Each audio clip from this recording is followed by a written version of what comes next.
Ada pandangan di tengah masyarakat, mungkin juga kamu pernah dengar atau pernah meyakini, kalau ada orang baik kemudian meninggal dunia, nanti dia berubah menjadi malaikat. Sebaliknya, kalau orang jahat yang mati, dia berubah menjadi setan. Ada cerita seperti itu, di film juga banyak seperti itu, keyakinan banyak orang juga seperti itu. Tapi apakah benar sesuai dengan iman Katolik? Ayo kita periksa.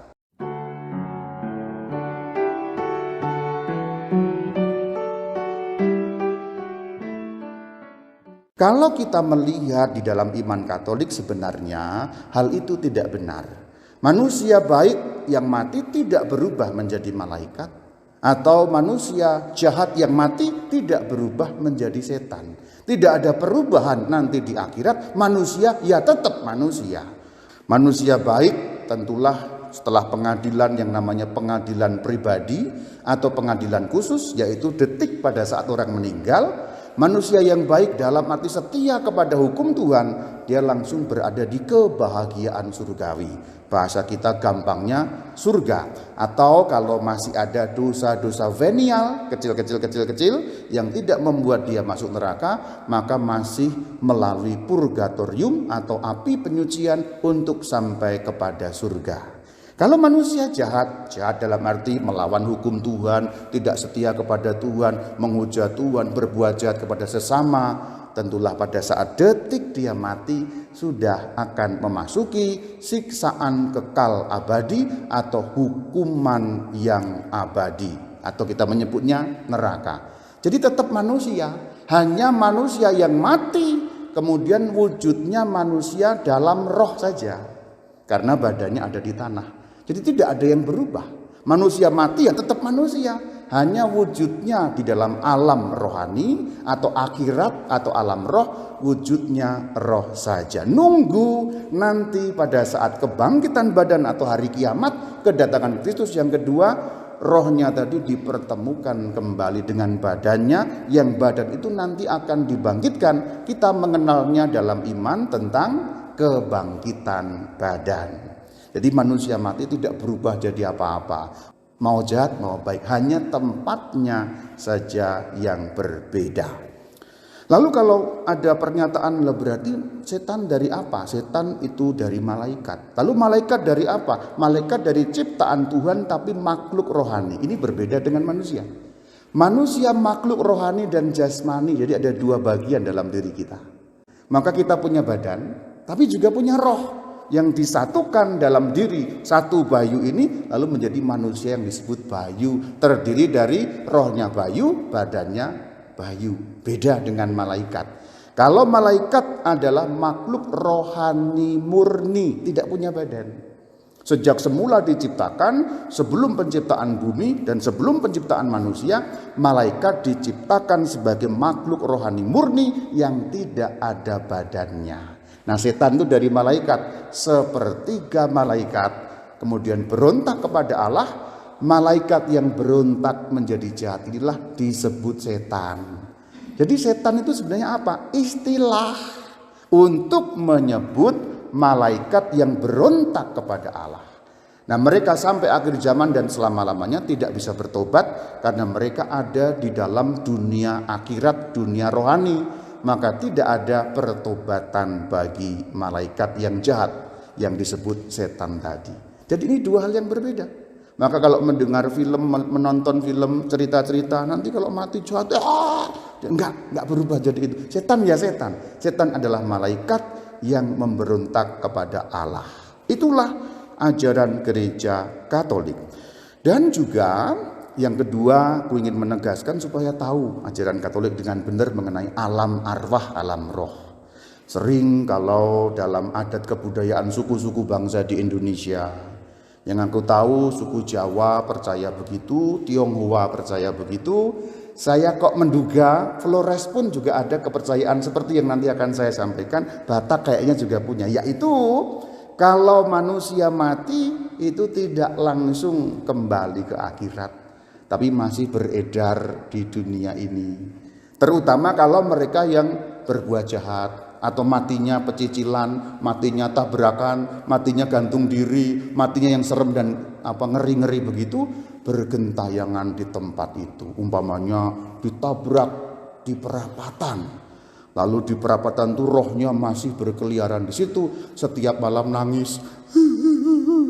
Kalau ada orang lewat, katanya begitu ya. Rohnya bergentayangan di perapatan situ.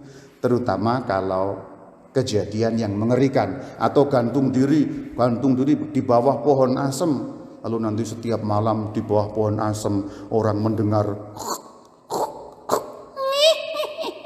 Nah, katanya itu si yang meninggal kemarin, namanya sebut saja Aji gitu saja ya. Tapi bukan Bayu Haji ya ini. Kalau Bayu Haji kan saya yang mati di situ. Kepercayaan umum masyarakat. Saya yakin kok di beberapa suku begitu ya. Tapi apakah itu sesuai dengan iman Katolik? Tidak sesuai dengan iman Katolik. Di dalam iman Katolik tidak ada yang namanya roh gentayangan. Sebab apa? Sebab begitu orang meninggal, saat itu juga, detik itu juga langsung mendapat pengadilan yang namanya pengadilan khusus atau pengadilan pribadi. Ingat firman-Nya Tuhan Yesus ketika menceritakan mengenai Lazarus dan orang kaya. Perhatikan, Lazarus mati langsung kemana? Pangkuan Abraham. Orang kaya mati langsung kemana? Kepada siksaan alam maut, sengsara di situ. Perhatikan firman Tuhan. Ini firman langsung dari baginda Yesus ketika menceritakan mengenai Lazarus dan orang kaya. Begitu mereka mati langsung berada di dua tempat masing-masing berbeda sesuai dengan bagaimana dulunya hidup di dunia. Tapi saat itu juga, bahkan Alkitab dengan sangat jelas mengatakan orang kaya itu juga mati kepada siksaan kekal. Lazarus itu mati kemudian dibawa ke pangkuan Abraham. Itulah di dalam istilah gereja Katolik yang namanya pengadilan pribadi. Jadi tidak nunggu akhir zaman.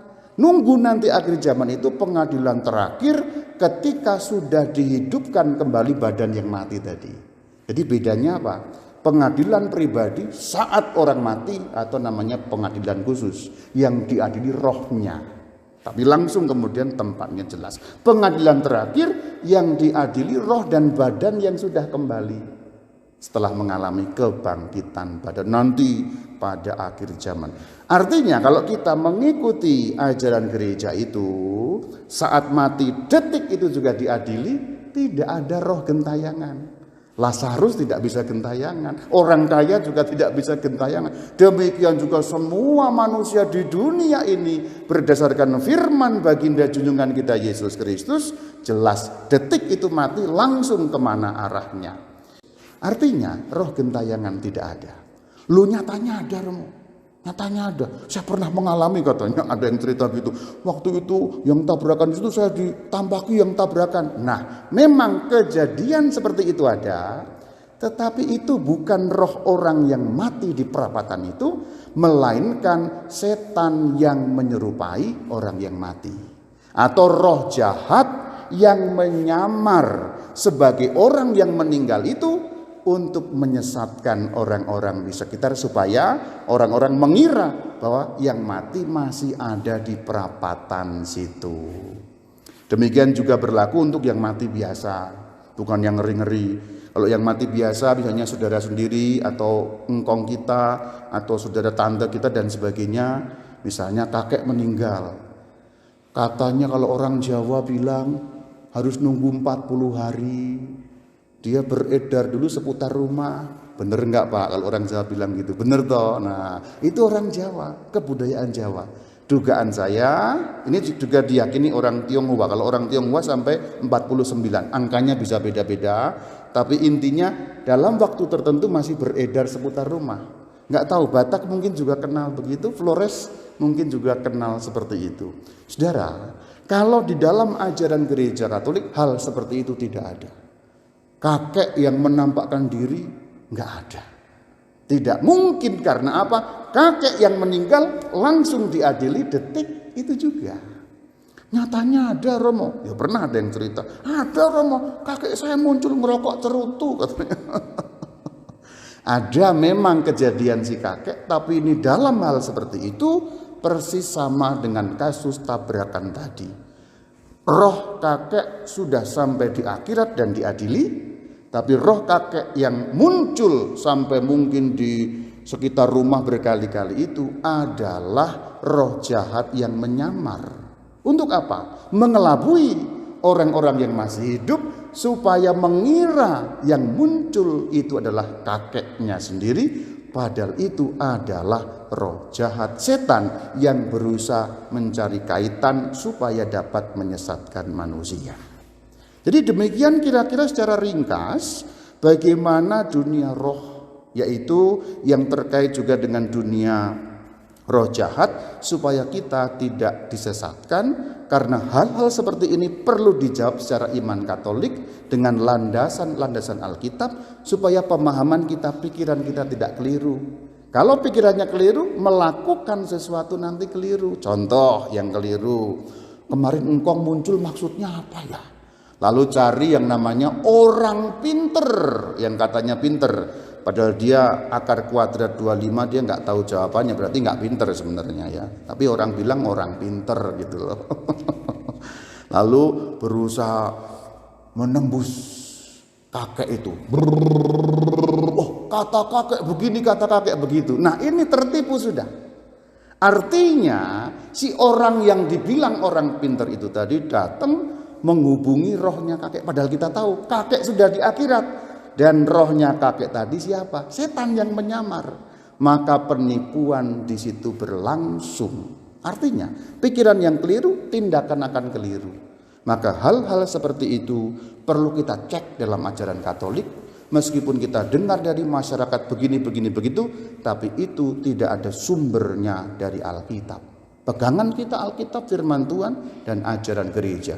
Memang tidak gampang untuk mengoreksi pikiran-pikiran kita mengenai dunia roh, mengenai dunia roh jahat, dan mengenai alam maut. Tapi memang pelan-pelan harus disampaikan supaya orang makin mengerti. Demikian katekese singkat langsung pada hal-hal yang praktis, supaya kita tidak terjebak dan ditipu oleh roh jahat. Shalom alaikum.